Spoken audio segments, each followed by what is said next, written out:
Movie की शुरुआत दीवार के बीच में फंसी हुई एक लड़की को दिखाने से होती है। तभी उस दीवार में चारों तरफ से सीमेंट गिरने लगता है। वो छोटी लड़की वहां से निकलने और चिल्लाने की बहुत ज्यादा कोशिश करती है, लेकिन वहां उसे कोई भी बचाने नहीं आता, जिसके बाद देखते ही देखते वो बच्ची वहीं पर ही दफन हो जाती है। इसके बाद हमें 15 साल बाद का सीन दिखाया जाता है। यहाँ पर हम समंथा नाम की एक लड़की को देखते हैं, जिसने हाल ही में ही अपनी ग्रेजुएशन कंप्लीट करी थी। समंथा के डैड एक बहुत बड़ी कंपनी के मालिक हैं और वो सैम को अपनी ही कंपनी में काम करने का ऑफर देते हैं। लेकिन उनकी कंपनी को ज्वाइन करने से पहले सैम के डैड उसको एक बड़े से अपार्टमेंट को गिराकर अपनी काबिलियत को साबित करने को कहते हैं, जिसके लिए सैम भी मान जाती है। अगली सुबह सैम उस अपार्टमेंट में पहुंचती है, जो कि दिखने में एक बड़ी सी इमारत की तरह थी, जिसका स्ट्रक्चर जोसेफ नाम के एक आर्किटेक्ट ने बनाया था। इसके बाद सैम उस अपार्टमेंट के अंदर जाती है, जहां पर उसका स्वागत मैरी करती है, जो कि वहां की केयर टेकर थी और वहां पर वो अपने बेटे जिमी के साथ रहती थी। इसके बाद मैरी सैम को उसका कमरा दिखाती है और मैरी का बेटा जिमी सैम को हे मूवी के चाहने वालों, हम आपके लिए लेकर आए हैं एक धमाका ऑफर। नेटफ्लिक्स और अमेजोन पर भारी भरकम छूट आपके सामने अभी प्लान लिखे हुए हैं। अगर आपको हमारे प्लान चाहिए तो दिए गए व्हाट्सएप नंबर पर कांटेक्ट करें। नेटफ्लिक्स और अमेजोन जैसे किसी भी प्लेटफॉर्म के लिए संपर्क करें। के कमरे तक छोड़ने जाता है। फिर कमरे में जाने से पहले जिमी सैम को यहाँ पर रहने के कुछ रूल्स बताता है और वो उसे कहता है कि तुम्हें कभी भी 8th फ्लोर पर नहीं जाना है, क्योंकि वो कमरा जोसेफ का है, और साथ ही उसे अपनी सेफ्टी के लिए टेरेस पर भी नहीं जाना है। अब यहाँ पर आकर सैम को बहुत सी चीजें अजीब लग रही थी। फिर इसके बाद वो शावर लेने जाती है, लेकिन जब वहां पर भी उसे कुछ ठीक नहीं लगता तो वो सीधा मैरी के पास जाती है और उससे पूछती है कि आखिर इस बिल्डिंग में कितने लोग रहते हैं, जिस पर मैरी उसे बताती है कि यहाँ पर टोटल 4 लोग रहते हैं और यहाँ पर रहने वाले 2 लोग अभी छुट्टी पर हैं। फिर अगली सुबह उठने के बाद सैम बिल्डिंग के उस कोने को ढूंढने लगती है जहाँ विस्फोटक लगाकर इस बिल्डिंग को आराम से गिराया जा सके। इसके बाद सैम उस बिल्डिंग को चेक कर रही होती है तो उसे पता चलता है कि इस बिल्डिंग के साइज के हिसाब से उधर की वॉल का साइज बहुत कम है, जिस वजह से वो काफी ज्यादा कंफ्यूज हो जाती है और इसका पता लगाने के लिए छत पर चली जाती है। इसके बाद वो मार्केट से कुछ जरूरी सामान लेने जाती है, जिस दौरान वो एक जगह पर रुककर इंटरनेट से इस बिल्डिंग के बारे में इंफॉर्मेशन निकालने लगती है, जहां उसे काफी चीजों के बारे में पता चलता है और साथ ही उसे ये भी पता चलता है कि एक समय में इस बिल्डिंग में से 16 लाशें निकाली गई थी, जिसमें से एक लाश इस बिल्डिंग के ऑनर जोसेफ की भी थी। अभी जानकर सैम काफी ज्यादा घबरा जाती है और अपना सामान लेकर फिर से अपार्टमेंट की तरफ जाने लगती है। तभी रास्ते में उसे जिमी मिलता है और वो उसे भी अपने साथ अपार्टमेंट में ले जाती है। फिर अंदर आने के बाद सैम जिमी से कहती है कि मुझे इस अपार्टमेंट की सच्चाई के बारे में पता चल चुका है, लेकिन तुम मुझे ये बताओ कि तुम लोगों ने मुझे झूठ क्यों बोला और तुम लोगों ने जोसेफ के बारे में ये क्यों बोला कि जोसेफ अभी जिंदा है। इस पर जिमी उसे कहता है कि मैं सच बोल रहा हूँ, जोसेफ अभी भी जिंदा ही है, लेकिन सैम उसकी बातों पर विश्वास नहीं करती। फिर जिमी उसे कहता है कि ऊपर के फ्लोर की चाबी मॉम के पास है और आज रात उनके सोने के बाद मैं तुम्हारे साथ ऊपर जाऊंगा। लेकिन जब इस बारे में जिमी की मॉम को पता चलता है तो वो जिमी को एक थप्पड़ लगाकर उसे सैम से दूर रहने के लिए कहती है। लेकिन यहाँ पर हम देखते हैं कि जिमी अब सैम को लाइक करने लगा था। फिर अगले दिन एक जगह को मार्क करने के लिए सैम उस जगह पर क्रॉस बनाती है, लेकिन तभी अचानक वहां पर एक आदमी कुल्हाड़ी लेकर आता है और सैम के बनाए हुए क्रॉस को तोड़ देता है। दरअसल वो इस बात को लेकर निराश था कि इस बिल्डिंग के टूटने के बाद उसे यहाँ से जाना होगा। इसके बाद सैम घूमते घूमते जोसेफ की लाइब्रेरी में जाती है, जहाँ पर उसे बहुत सारी बुक्स मिलती हैं, जिनमें से सैम एक बुक उठा लेती है और देखती है कि जोसेफ ने अपनी बुक में इस बिल्डिंग के बारे में ही लिखा हुआ था। और फिर रात को सैम जब उस बुक को पढ़ती है तो उसे पता चलता है कि इस बिल्डिंग को बनाने के लिए कई इंसानों का सैक्रिफाइस किया गया था, क्योंकि उस टाइम के लोगों का ये मानना था कि अगर वो लोगों को सैक्रिफाइस करके किसी बिल्डिंग को बनाते हैं तो वो बिल्डिंग और भी ज्यादा मजबूत हो जाती है। इसी दौरान सैम के कमरे में जिमी आता है और उसे अपने साथ अपार्टमेंट की छत पर ले जाने लगता है। फिर चलते चलते वो सैम को बताता है कि आज तक जोसेफ का चेहरा किसी ने भी नहीं देखा। वो बताता है कि एक समय में इस बिल्डिंग के अंदर धीरे धीरे सारे लोग गायब होते जा रहे थे और इसी दौरान एक छोटी सी बच्ची भी गायब हुई थी, और जब पुलिस को इस बारे में पता चला तो वो उसे ढूंढने के लिए अपना कुत्ता लेकर आए, जिसके बाद वो कुत्ता एक वॉल के पास जाकर भौंकने लगा। जिसके बाद जब उस वॉल को तोड़ा गया तो उसमें से उस बच्ची की लाश निकली, जिसके बाद उस वॉल के अंदर से टोटल 16 लाशें बाहर निकलती हैं, जिनमें से एक जोसेफ की बॉडी थी और एक बॉडी मेरे डैड की भी थी। अभी सुनकर सैम को भी बहुत ज्यादा बुरा लगता है, जिसके बाद वो दोनों जोसेफ के कमरे में चले जाते हैं। यहाँ पर जिमी सैम को डराने की कोशिश करता है, लेकिन तभी वहाँ पर सैम को एक ब्लैक शैडो दिखाई देती है, जिससे वो काफी ज्यादा डर जाती है। इसी दौरान सैम को चोट लग जाती है और जिमी उसकी मरहम पट्टी करने लगता है, लेकिन मरहम पट्टी करने के दौरान जिमी सैम के करीब आने की कोशिश करने लगता है, जिससे सैम गुस्सा हो जाती है और जिमी को वहां से भगा देती है। इसके बाद जब सैम सो जाती है तो उसे एक नाइटमेयर आता है, जिसमें उसे एक दीवार के अंदर से खून निकलता हुआ दिखाई देता है।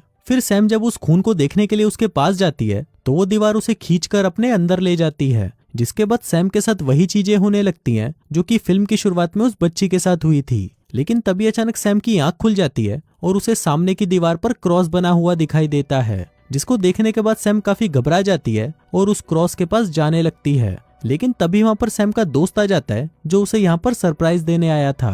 अब अपने दोस्त को देखकर सैम बहुत ज्यादा खुश हो जाती है, जिसके बाद वो उसे भी जोसेफ का रूम दिखाने के लिए अपने साथ ले जाती है। फिर ये लोग उस कमरे में मैरी को देखते हैं, लेकिन वहीं मैरी उन दोनों को नहीं देख पाती, जिसके बाद वो उन दोनों को कमरे में बंद करके वहां से चली जाती है। अब ये दोनों इसी कमरे में बंद हो जाते हैं, लेकिन तभी सैम को याद आता है कि जिमी ने उसे बताया था कि यहाँ से ग्राउंड फ्लोर पर जाने का एक सीक्रेट रास्ता भी है, जिसके बाद काफी देर तक ढूंढने पर सैम को वो रास्ता मिल जाता है। फिर वो दोनों उस रास्ते से आगे बढ़ते हैं, जहां सैम को पता चलता है कि इस रास्ते से इस बिल्डिंग में मौजूद सारे बाथरूम्स को देखा जा सकता है, जिसको देखकर वो ये भी समझ जाती है कि यहीं से ही जिमी उसे छुप छुप कर देखा करता था। अब सैम को लगने लगता है कि उसे डराने का काम जिमी कर रहा है और ये सभी उसे डराकर यहाँ से भगाना चाहते हैं ताकि इस बिल्डिंग को तोड़ने से रोका जा सके।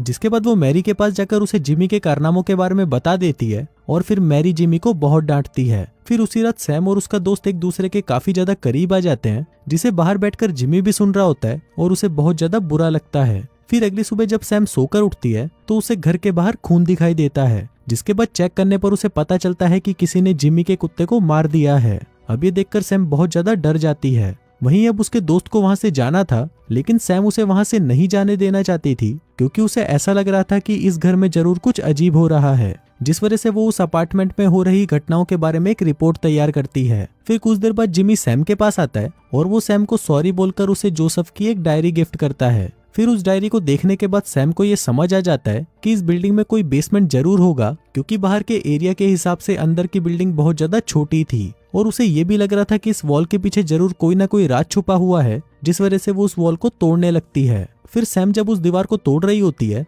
तभी जिमी उसे कहता है कि इस जगह के बारे में मैं ऊपर से पता लगाता हूँ, लेकिन वहां से जाने के बाद वो काफी देर तक वहां पर वापस नहीं आता, जिस वजह से सैम घबरा जाती है और अपने दोस्त के साथ उसे ढूंढने के लिए जाती है। लेकिन तभी छत पर जाने के बाद सैम को वहां पर एक बहुत ही मिस्टीरियस जगह दिखाई देती है, जिसके बारे में किसी को भी कुछ नहीं पता था। फिर जब सैम उस जगह पर पहुंचती है तब उसे वहां पर एक बड़ा सा होल दिखाई देता है। फिर उस होल के अंदर सैम को जिमी की आवाज सुनाई देती है, जो उसे कहता है कि मैं नीचे गिर गया हूँ और ऊपर नहीं आ पा रहा। अब सैम उसे बचाने के लिए एक रस्सी के सहारे नीचे जाने की कोशिश करती है, लेकिन तभी अचानक वहां पर कोई सैम के दोस्त के ऊपर तीर चला देता है और वो मर जाता है। तभी रस्सी छूटने की वजह से सैम सीधा नीचे आकर गिरती है और बेहोश हो जाती है। फिर कुछ देर बाद जब उसकी आंख खुलती है तो उसे पता चलता है कि वो उसी गड्ढे वाले रूम के अंदर है, जहां पर वो अपने सामने एक अजीब सी शक्ल वाले आदमी को देखती है। तभी वो सामने वाला आदमी सैम को जिमी के बारे में बताता है कि जिमी ने तुम्हें यहाँ पर जानबूझकर फंसाया है, क्योंकि वो तुम्हें यहाँ से जाने नहीं देना चाहता। जिसके बाद वो आदमी सैम को अपनी पहचान बताता है और ये आदमी और कोई नहीं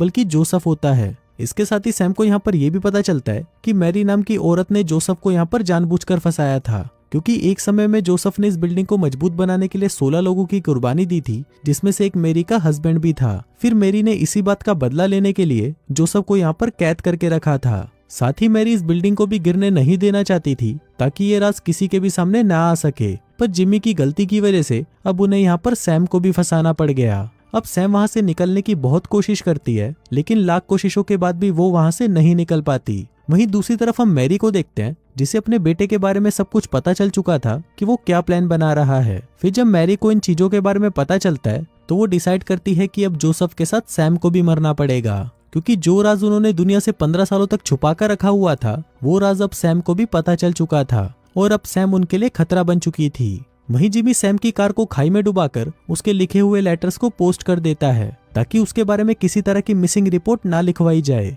वहीं वॉकी टॉकी की मदद से सैम जिमी से मदद मांगने की काफी ज्यादा रिक्वेस्ट करती है, लेकिन इस पर जिमी उसे कहता है कि मैं अपनी मॉम के खिलाफ नहीं जा सकता। वहीं हम जोसेफ को देखते हैं, जो एक कब्र खोद रहा था, जिसको देखने के बाद सैम काफी ज्यादा डर जाती है, क्योंकि उसे लग रहा था कि कहीं जोसेफ उसे ना मार दे। तभी जोसेफ उसे बताता है कि ये तुम्हारी नहीं बल्कि मेरी कब्र है और मैं खुद को सैक्रिफाइस करके इस बिल्डिंग को और भी ज्यादा मजबूत बनाना चाहता हूँ। अब क्योंकि जोसेफ यहाँ पर मरना चाहता था, इसलिए वो सैम के पास आकर उसे उसको मारने के लिए कहता है, लेकिन सैम उसे ऐसा करने से मना कर देती है, जिस वजह से जोसेफ उसे गुस्सा दिलाता है और फिर उसे ज्यादा गुस्सा दिलाने की वजह से सैम को मजबूरन जोसेफ को मारना पड़ता है। जिसके बाद जोसेफ एक बटन प्रेस करता है और उसकी कब्र की चारों तरफ सीमेंट गिरने लगता है। इसके बाद दूसरी तरफ हम सैम के डैड को देखते हैं जो कि अपनी पूरी टीम के साथ उस अपार्टमेंट के पास पहुंच जाते हैं और जहां पर भी सैम ने क्रॉस लगाया था उन सभी जगहों पर विस्फोटक लगा देते हैं। अब वो उस बिल्डिंग को खाली करवाकर उसे गिराने ही वाले थे कि ये सब देखकर जिमी को बिल्कुल भी अच्छा नहीं लगता, क्योंकि वो सैम को ऐसे ही मरने नहीं देना चाहता था।